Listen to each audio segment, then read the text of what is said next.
Bienvenidos, esto es Directo América de France 24. Yo soy Rosa Pérez Masdeu. Vamos con las noticias. En medio de las ruinas, 500.000 personas regresaron a Ciudad de Gaza en el segundo día de cese el fuego en el enclave palestino, mientras el presidente de Líbano condena un nuevo ataque israelí contra el sur de su país. El primer ministro de Francia, Sébastien Lecornu, asegura que la lucha contra la inseguridad será una prioridad de su gobierno. Un gobierno que debe intentar conformar por segunda vez en una semana y con el riesgo de ser censurado por la Asamblea Nacional. Descarrilan las negociaciones comerciales entre Beijing y Washington. Donald Trump amenaza nuevamente con aranceles adicionales del 100% a las importaciones chinas a partir del 1 de noviembre y con controles a las exportaciones de software estadounidenses como respuesta a las nuevas restricciones de China al comercio de tierras raras.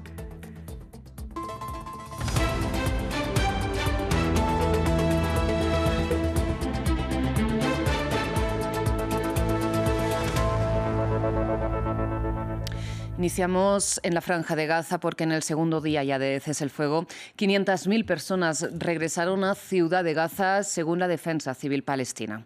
Mientras Naciones Unidas indica que la ofensiva israelí ha destruido o dañado el 90% de los edificios residenciales del enclave y ha causado el desplazamiento forzado del 90% de la población. Este sábado, como ven, se repiten las escenas de enero, cuando entró en vigor la tregua que Israel violó luego el 18 de marzo. Mientras las tropas israelíes empiezan su repliegue, pero mantienen el control del 50% del territorio ocupado. Y en Israel, los familiares de los rehenes esperan la liberación de los secuestrados por Hamás las próximas horas. Entre los escombros, gazatíes regresan a lo que queda de sus hogares. En medio del alto al fuego entre Israel y Hamás, miles de personas vuelven a la ciudad de Gaza.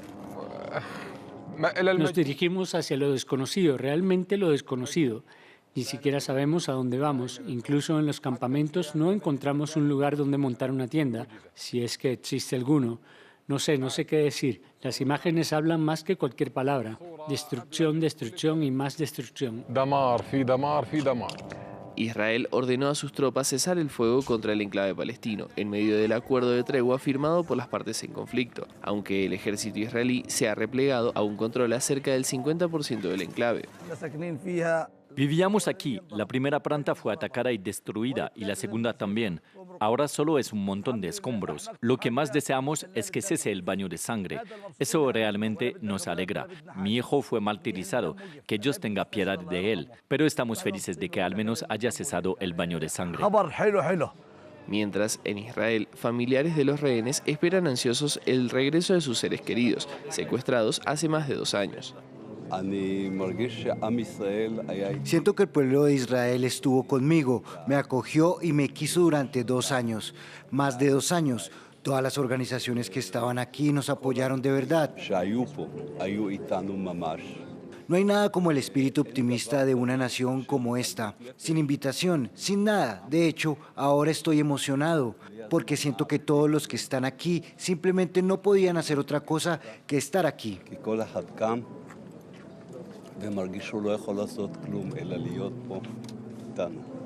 Se espera que entre el domingo y el lunes los rehenes sean liberados, mientras Hamás e Israel discuten otros puntos del acuerdo presentado por Estados Unidos.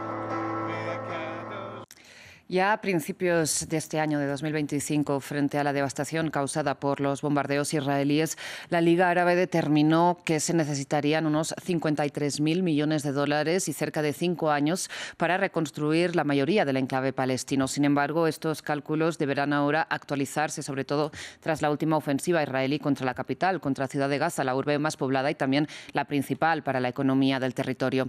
El informe es de Martín Gripo. Entre el costo humanitario y el costo material, tras la tregua entre Israel y Hamás, los gazatíes comienzan a evaluar las posibilidades de reconstrucción del enclave, en medio de la incertidumbre sobre cómo se hará y de dónde llegarán los fondos. Como pueden ver, la magnitud de la destrucción ha hecho que la vida en Ciudad de Gaza se haya vuelto imposible. No hay forma de vivir aquí, ni para los jóvenes, ni para los mayores. No se puede vivir acá. El agua es lo único que te permite vivir en un lugar, y no hay agua.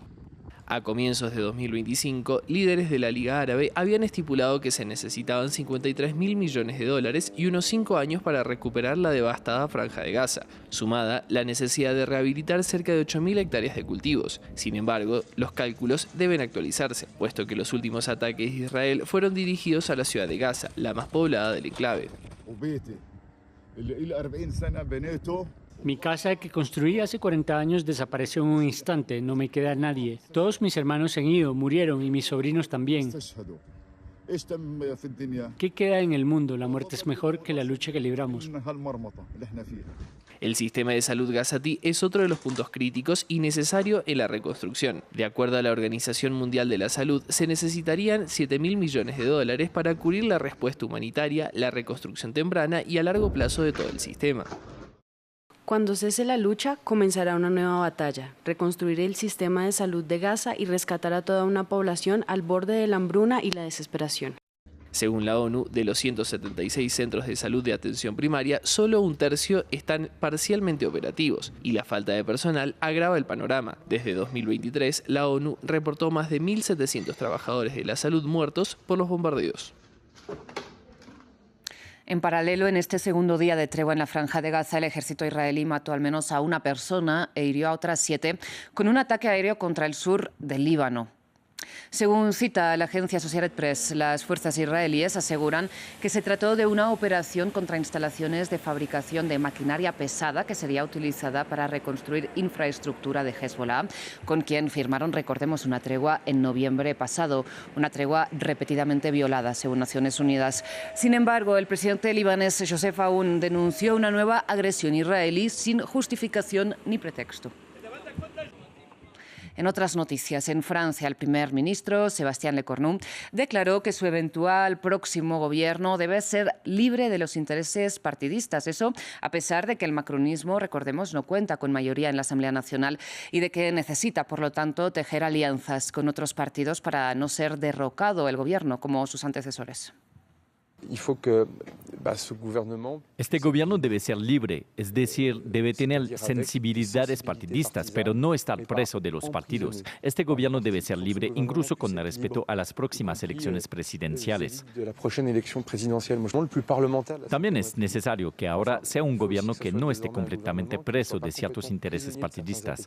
Como saben, cuando dimití el lunes dije que ya no se cumplían las condiciones. No se puede ser primer ministro cuando no se cumplen las condiciones. Eso no ha cambiado. Es decir, lo digo con toda seriedad. Fui renombrado primer ministro, pero las condiciones deben seguir cumpliéndose. Un poco de contexto. Recordemos que Lecornu ya presentó su renuncia el lunes pasado, solo 14 horas después de anunciar los nombres de su gabinete y antes siquiera de empezar a gobernar. Y que fue, como él mismo decía, designado de nuevo este viernes por el presidente francés, por Emmanuel Macron, para volver a intentar liderar la tarea en la que ya fracasó. Antes hablamos con Eleonor Carúa, ella es diputada de la coalición oficialista Ensemble pour la République, y le preguntamos qué ha cambiado en una semana para que la misma fórmula pueda tener un resultado distinto. Aquí tienen un fragmento de esa entrevista. Bueno, es que la situación está diferente porque los socialistas, que hasta ahora no tenían una posición clara, han indicado también su deseo no de apoyar a los macronistas, ni de apoyar al gobierno, ni mucho menos, ni siquiera de participar en el gobierno, pero de dotar a nuestro país de un presupuesto y de ser constructivos, lo que no habían sido necesariamente hasta ahora. De hecho, ellos habían censurado a Michel Barnier. ¿Y por qué sería diferente que Lecornu 1, que el psicodrama que hemos vivido Francia desde hace unos cuantos días? Pues simplemente el primer ministro indicó que no nombraría a ningún ministro con ambiciones para las elecciones presidenciales. Y eso, no sé si se imaginan, pero aquí en Francia es un cambio radical, porque hemos visto mucho ego, hemos visto muchas actitudes que de verdad no están a la altura de la situación política que estamos enfrentando, sea cual sea, de hecho, la opinión o la identidad política de las personas que se han expresado. ¿Y cómo sabe usted que los socialistas no van a censurar a Sébastien Lecornu en la Asamblea Nacional? Yo no lo puedo saber de manera segura, pero he visto cómo su actitud ha cambiado en los últimos días y cómo han indicado repetidamente tener en cuenta, tener en consideración el interés de la nación, es decir, que no hayan unas nuevas elecciones caóticas en las cuales probablemente saldría reforzada la extrema derecha, pero sin mayoría, entonces una situación de bloqueo similar a la que estamos viviendo hoy, y al mismo tiempo han indicado querer trabajar a cambio de algunas victorias simbólicas, como por ejemplo que se vuelva a poner el tema de la reforma de las pensiones. Todas esas son cosas sobre las cuales se puede hablar y se ha estado conversando. Por eso, por más oscuro que parezca el día, yo veo que hay un camino y que las nubes se están alejando. En otras noticias, tras meses de tregua comercial entre Washington y Beijing, el presidente de Estados Unidos, Donald Trump, amenazó con imponer aranceles adicionales del 100% a las importaciones chinas, que se sumarían a los aranceles del 30% vigentes ahora mismo, así como anunció también restricciones a las exportaciones de software estadounidenses. Se trataría de una respuesta a los nuevos controles de Beijing al comercio de sus tierras raras que la industria estadounidense necesita en ámbitos comerciales y de defensa. A continuación, reacciones desde la capital china.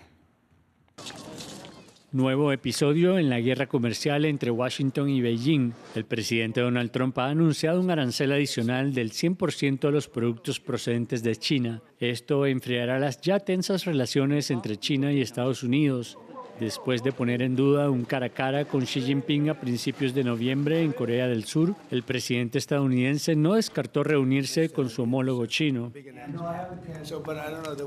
No lo he cancelado, pero no sé si se mantendrá. Supongo que nos veremos, pero ya sabes, ha impactado al mundo con esta política que realmente no es recomendable y eso es impactante, así que ya veremos. Por eso fijé la fecha del 1 de noviembre. Ya veremos qué pasa. Para estos trabajadores en Beijing, este anuncio no supone ninguna sorpresa ni inquietud. Trump es un hombre del pasado, al que le gusta crear polémica. Esto no nos afectará mucho, porque este tipo de anuncios se han hecho con demasiada frecuencia. No podemos ignorar esta noticia, pero sinceramente no es la primera vez, así que tendremos que esperar a ver cómo evoluciona la situación. Si Donald Trump cumple su amenaza, tales aranceles sobre los productos chinos podrían provocar un aumento del costo de los productos importados de China para los estadounidenses. Bien, y las reacciones al Nobel de la Paz 2025 para María Corina Machado no cesan. El dictamen de la Academia Sueca ha provocado toda suerte de comentarios entre venezolanos, tanto dentro como fuera del país. Desde alegría, celebraciones y júbilo hasta el escepticismo, el rechazo y burlas. Han estado entre las expresiones de simpatizantes y detractores de Machado, que continúa, recordemos, en la clandestinidad. Jesús Yajure tiene el informe. Argentina, Colombia, Chile, México y el condado de Doral, en la Florida estadounidense. Venezolanos dentro y fuera de su país reaccionaron al anuncio de la Academia Sueca que el viernes otorgó el Premio Nobel de la Paz a la dirigente opositora María Corina Machado. En Buenos Aires, banderas y mensajes de agradecimiento frente a la embajada del país, organizados por los portavoces del Comando Venezuela, la organización social y política que respalda a la dirigente. Este Nobel de la Paz será recordado por todo el mundo porque es un Nobel que está recorriendo en este momento a los corazones de 9.5 millones de venezolanos que salimos obligados a nuestro país y más los venezolanos que están dentro de nuestro país. Celebraciones similares estallaron en Ciudad de México, donde los venezolanos marcharon con banderas. En el condado de Doral, en la Florida, carteles en la pequeña Venezuela. Mientras en Caracas, opiniones divididas en una sociedad polarizada. Para mí el Premio Nobel de la Paz perdió validez con estas aseveraciones, con esta petición que está haciendo una persona. Que invadan a un país, o sea, estamos hablando en términos de guerra, en términos de todo esto que puede pasar en cuanto a una invasión, y aparte de eso le den un Premio Nobel de la Paz. Es totalmente contradictorio. Mira, yo digo que es un gran paso hacia la libertad, porque creo que es lo que anhelamos todos los venezolanos. Una libertad porque hubieron unas elecciones justas las cuales nos robaron. El embajador de Venezuela ante la ONU prefirió burlarse del Premio Nobel dado a Machado. Tiene las mismas credenciales para el Nobel de Física que para el Nobel de Paz. Supongo que quizás el año que viene gane el Nobel de Física. La decisión del Comité Noruego también indignó a legisladores venezolanos cercanos al chavismo, que acusaron al premio de haber perdido prestigio. Hasta aquí las noticias. Muchas gracias por su atención y feliz sábado.